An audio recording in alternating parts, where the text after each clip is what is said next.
Exodus chapter 1. Exodus means the way out. This chapter is called Israel's suffering in Egypt. Verses 5 and 6. All those who were descendants of Jacob were 70 persons. And Joseph died, all his brothers and all that generation. But the children of Israel were fruitful and increased abundantly, multiplied and grew exceedingly mighty, and the land was filled with them. Exodus picks up where Genesis leaves off. Israel passes away and Joseph passes away, but their descendants and their bloodline is very rich, and they have many descendants that filled the land. Exactly what God's covenant with them was, to be successful and for them to multiply.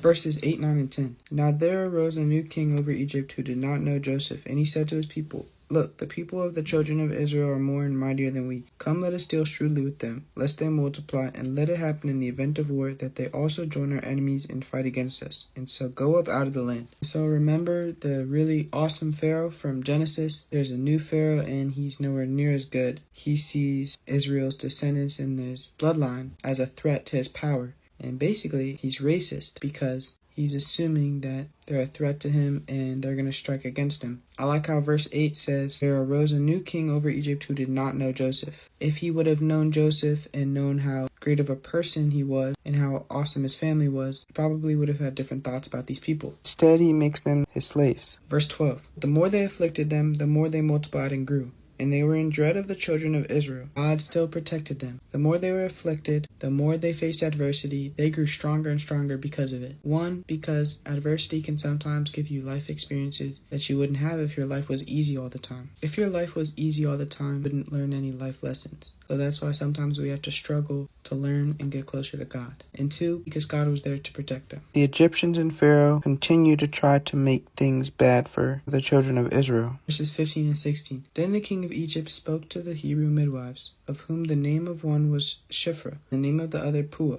He said, You do the duties of a midwife for the Hebrew woman, and see them on birth stools. If it is a son, then you shall kill him, but if it is a daughter, then she shall live. The Pharaoh, the king of Egypt, is like, We gotta do something about this. It's getting out of hand. There's too many of them. Every time there's a son, kill him so that their bloodline can't continue to grow. And at first he goes and tells the midwives to carry that out for him. Verse 17. But the midwives feared God and did not do as the king of Egypt commanded them, but saved the male children alive. The midwives cared more about what God thought than what Pharaoh thought. God is more important because he can get you in heaven. Pharaoh is like, You guys refusing me, and they're like, I don't care. Verses 20 and 21. For God dwelt well with the midwives, and the people multiplied and grew very mighty. And so it was because the midwives feared God that he provided households for them. God also protected them because the Pharaoh could have gotten angry and just decided to kill them, make them slaves. But God said, Thank you for sticking up for your faith. Thank you for sticking up for me. I'm going to bless you. I'm going to provide a household for you, give you children, and you will multiply, and Israelites will also continue to multiply. Verse 22. The Pharaoh commanded all his people, saying, Every son who was born you shall cast into the river, and every daughter you shall save alive. Now Pharaoh is fed up, done talking to just the midwives. He's talking to everybody. If you see a son, kill him. You're getting rid of all the sons because